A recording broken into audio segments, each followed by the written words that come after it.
Oh yeah, welcome back. Okay, first of all, I want to begin by just saying thanks so much for all the responders who said what they wanted to see with regard to videos that we haven't done for a while and to return, and that was the FROs and the ride videos and a few bit more a penny on the camera, which is great, and that will happen if I can persuade it to. Now, today Penny's at work, so it's me, you and the tripod. I'm going to do some fabrication back on the Street Fighter build because the parts that I've been waiting for have finally arrived from Germany, and now I can get stuck into that, do some thinking and noodling, and make out some sort of plan for this front panel. I think you'll like what we're going to do. But before I go any further, I just want to dispel a myth and an allay of fear that seems to be expressed by a great many of you. And that is that in some way, the riding and FRO videos, the video logging that we might do from now forward, is going to in some way replace anything we're doing here. It is not. It absolutely is not. We're not going to change anything. This is going to stay as it always has. I did say it in the video, all of this is going to stay the same. We're still going to do fabrication, still going to do maintenance, we're still going to do repairs and some customizing and stuff like that. So the Delboy's garage that you tune in and you love is still going to be here. Nothing's going to change, nothing's going to go away. We're actually just going to add some stuff. So when I've got a day off, nothing to do, and nothing to do in the garage, I can stick a camera on, take you for a ride on the beautiful countryside where we live and show you a little bit of that. I will try my hardest to not make it like the average vlog video. I really don't like vlogging. People going on with a camera, telling you what they had for breakfast or moaning about politicians. That's not interesting in the extreme. I click off before I've even started it. Not interested. It's got to be something more constructive and it's got to be well produced. As I said, my buddy Lee Stewart, he makes a video that is definitely very watchable because there's variety to it, there's interest to it, there's music involved in it. It's a production.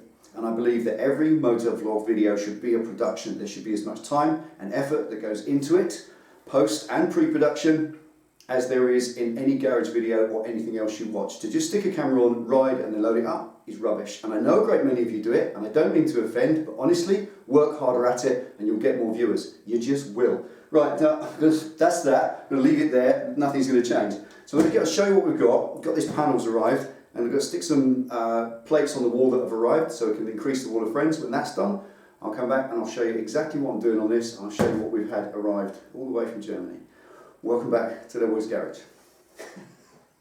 Let's get started.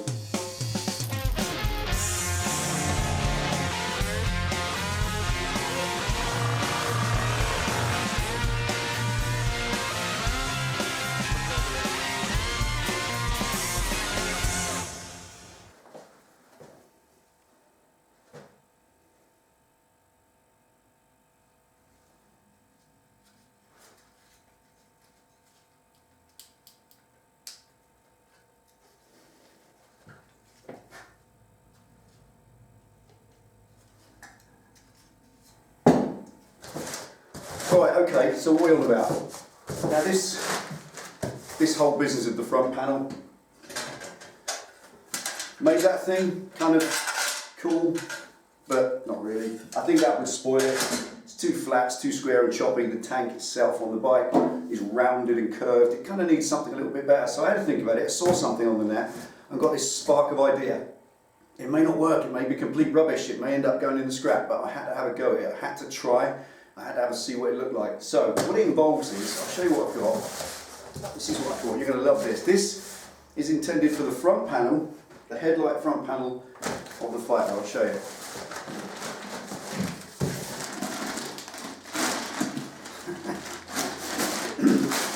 I can hear you laughing already. Right, here we go. Now, obviously, what the hell? What the hell? WTF? OMG. So that's going to be for the front panel. Get it? Kind of like that. Headlight. Kind of up like a semi sort of screen bearing thingy, yeah. Kind of going there. Harley tank. Now obviously Harley tanks are outrageously expensive. There's something like £1,000 or so from Harley in colour, and you don't need to go spending that. And they're £200 or £300, £400. Just look on eBay for second-hand Harley Davidson Sportster peanut tanks. Ridiculous money. Still hundreds and hundreds of pounds. I ain't spending that on something I'm going to cut up, because I'm going to cut this up. A lot of this is getting cut off. It's just being used as a donut panel. I want the curvature. That's what I'm interested in. Because the flat panel, you get me? That's where I'm going with it. Now obviously, if I just bought a Sportster tank, you can see this hasn't got a cap. If I bought a Sportster tank, I'd have had to weld the cap up, because I didn't want the cap there. That's no use. So I'm going to be cutting an oval slot in that for the oval headlight. and then Frenching it in if I can manage that, should be able to. And obviously the underneath, you didn't need the tunnel underneath, I'd have cut that out, and this doesn't have one. Quite simply, this is a blank. This is what chopper builders buy to make their Sportster tanks from. They can put the tunnel in to whatever height they want, so it can sit real high on a high neck frame, or they put them real low by putting a low tunnel in. You can cut it how you need to cut it. That's what it's for. It's a blank. You get the shape, perfectly symmetrical shape of a Sportster tank, and I'm going to use it for a completely different purpose. It may be rubbish. This may end up in the scrap. Who knows? But the principle is £37 is all that cost. I got it off eBay, just from a company that supplies chopper parts. £37, cheap as you like. So it's worth a punt, as they say. And I'm going to have a little show you what I mean. It doesn't really make a lot of sense. No, probably not. Let me show you what I mean. I'll offer it up to the bike. You'll see what I'm getting. Let's move you around. Right. Now, excuse that length there. That's going to be cut. Probably about that much of it. I'm only going to use that much. But that's the general idea of cutting out this down to there, so that this paddle here is upright. So I've got to cut all this extra material off. But that's the general idea, to give more of a curve and a little bit of an organic line to it rather than just a flat panel. But that will be in quite a lot more than it is at the moment. That's the general idea. I've never ever seen it done on any custom bike, so claiming the first, which is different to pleading the fifth. So as you can see, the task is to cut that down sufficiently, sort of there. Where are we? Sort of cutting off as much of this material as I need to line that up, so that this kind of flat section here forms an upright with the headline, so that it sort of sits symmetrically, or so it fits, so it looks good.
Story so far. I've kind of shaped it as well as I need to just for the minute. I can dress that or finesse it, is my friend Pete's term. I can finesse that a bit more as I need to, but just give myself enough room, as you can see, for the cables that are going to go behind it. I can afford to put wiring and stuff behind this now. There's a lot of space in there, and that's going to give me a little bit more fun with what I do with that little space at the top later. But anyway, the flimsy cut edge of that is not going to be how it is. I want to put a rod, I want to edge that with a little metal rod all the way around. I've done it in the past. I've just got to get some wire, a bit like thick coat hanger wire, that will do the job, but it's galvanised, so I can't use that, you know what I mean. But I've got to use something about 2 to 3 mil thick just to edge that all the way around, to give it a lip and to give it some strength. Not that it needs strength, but you know, just to give it a bit more quality. But there you go, what are we doing so far? I've got to cut a hole there for the light, but until I've mounted it and done the mounts, I don't know exactly where the light's going to be. So to mark that and cut it and then find out that it's going to mount higher up is the wrong way around. So for the mount, I'm just going to leave that for a minute. That can sit there for a sec. It will probably change a bit more shape, but I've got to get some mounts done. So this, again, keeping the theme as cheap as possible, rather than buying steel stock, this is a bracket that held a shelf on the wall in the bathroom at Chez Delboy, and it's 4 mil, I think it's 4 mil. It's 4 mil thick and it's steel, so I can grind off the sort of black coating on it, and I've got a really good bit of bracket steel there, strong. They're only going to be little brackets, so in relation to the thickness they'll be absolutely perfect. So get that ground off, cleaned up so I can play with it, then measure up where the brackets need to be and carry on the fun and games.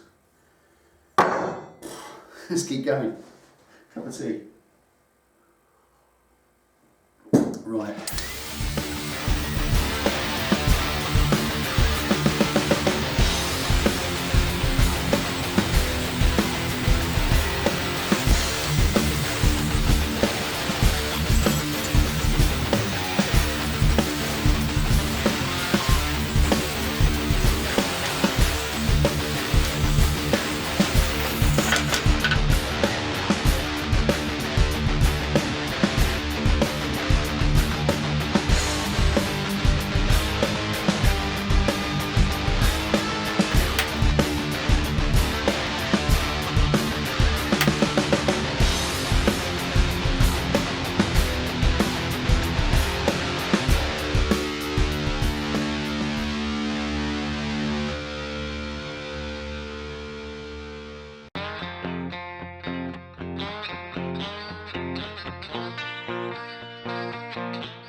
Right, first bracket.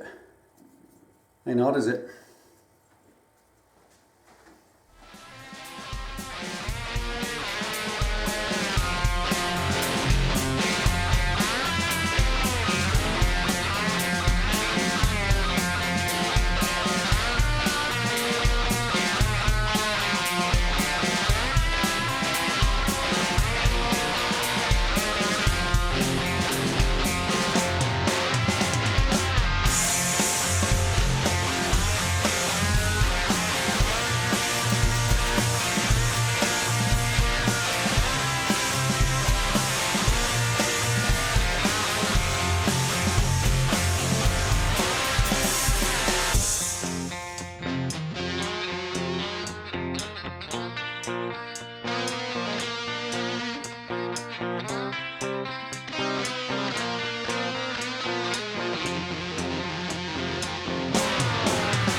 All right, let's give you a close look. Right, no penny pit stop today, just me, you and the tripod, so there she is. Kind of like that. Harley Sportster tank as a nose cone, fairing, whatever. Now obviously got a long way to go yet. This mounted now, that's the idea. I wanted to get it trimmed, cut, roughly shaped and mounted. There's a bit more shapeage to do this round here, around here. That won't do like that. What I'm going to do is heat that lip, and over a little edge die I'm just going to curl those edges out all the way around, stretch the metal, curl those edges so that they don't rub against these or cut in. I had to do a little localized removal there just to get that, so you can see the banjo's completely clear. Nothing should ever touch, that's all bad, that's as it should be. Nice little gap. These are touching at the minute, but when you move the bars, kind of okay. And as I said, I'm going to take this edge and curl it out, so that won't actually be a sharp edge, it'll be a nice rounded edge. And the same goes for the brake hoses there, which are cool too. Now obviously the headlight goes in the front. Going to have to cut a hole for the headlight, and then I want to French that in. If you don't know what Frenching a hole is, look it up. It's an old 70s custom car trick. It means sinking a light down a hole. So the headlight's in about here, and I want to like about an inch of tube, or like a recess that the light sits down inside, which will look pretty cool. But I've got to work that out, noodle it out, make it work, da da da. But it's on, it's mounted. That's what I wanted to get done first. Get it shaped, get it on the bike. I think the other thing that's really cool is this. Is that image there, that aspect. I absolutely love that. That's going to be under there. Idiot lights. They'll sit inside there. The ignition's down there, nice and easy to get to. I just hide those right inside. Excellent, perfect space for that. And of course I'll need a bit more wiring. I need to express a bit more of this wiring. There's loads of it because it went inside a big fairing that was around the front. But I can hide that wiring up through there, in behind that, so it won't matter. Job's a good one. So there we are. Personally, I'm claiming a first on that. I've never seen a Sportster tank used as a fairing on any custom bike I've ever seen. I've been reading bike magazines since I was a teenager, some 40 odd years ago, and I have never seen that, unless you can put me otherwise. I like it. I do like it. It's got a bit more to go, but when I look at that, hands up who sees the alien, you know, the sci-fi creature thing. Just love that to bits. That could well be the name, not so sure.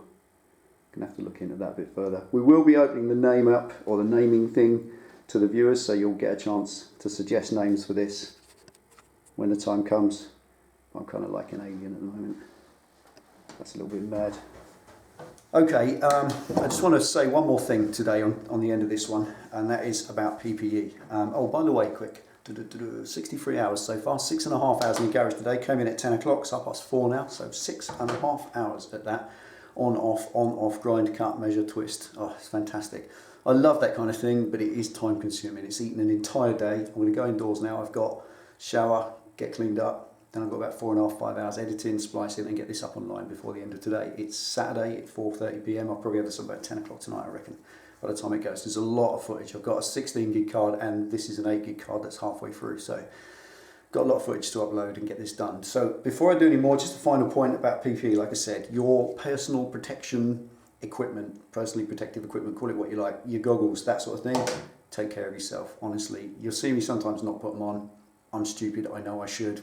I have started to make, even to the point where I'll shut the garage down and walk off to go home, and I've still got them on, so that's great, that's as it should be.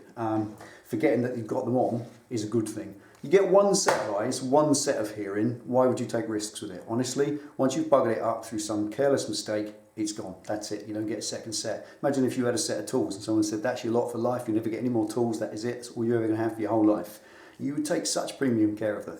Well, don't take risks with your personal well-being, because you do get one set of that, that's it. So yeah, righteous, yeah, I know, don't want to make it cringeworthy, but just say look after yourselves. I'm going to do a video actually a little while from now, probably the next 2 or 3 down the line.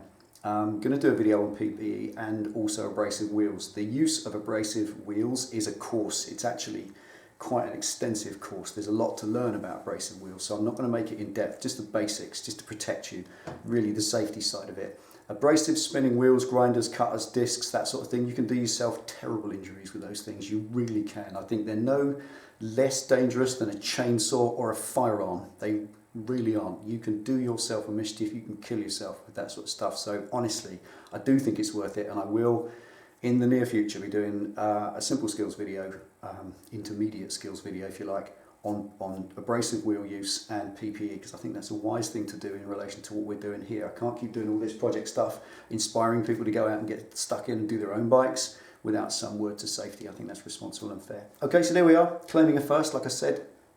Never seen that before, absolutely love it. It's not finished by any means, it's going to look a lot different when it's done. It's just a bit rough and ready at the moment, but that's the look that I wanted. That's what I hoped it would look like. Took a punt on it, saw it in the net, thought, yeah, I wonder. The kind of shield thing wasn't working, and I do believe that works well. Kind of the curved lines pick up the curved lines of the tank. It fits in far better with the sort of feel of the bike. You know, you'll see as it goes along. So I'm going to leave you with one little look at that, and then a final look at the wall of friends. I want to say as well quickly, just finally, thank you so much to all of you who sent plates. We've got over 60 now, I think it is, and it's amazing that you sent us these plates from around the world. They're not just decoration for the wall, they represent the commitment we get from you. For someone to take a plate, to parcel it up, to pay for that postage, thank you for that, because we can't afford to pay for them all, and send them on to us, and we can put them on the wall and show them to everybody. That shows the family that we all are on YouTube, not just those of us who make videos, but those of you who watch as well. We are nothing without an audience, so thanks for everything you do. Thanks for being part of Delboy's Garage and being the audience. Without you watching, we wouldn't bother doing it. I'd just build my bike. There we are. That's enough of that old chat. I'll leave you a last look at that and the wall of friends. Take it easy, ride safe. See you next time.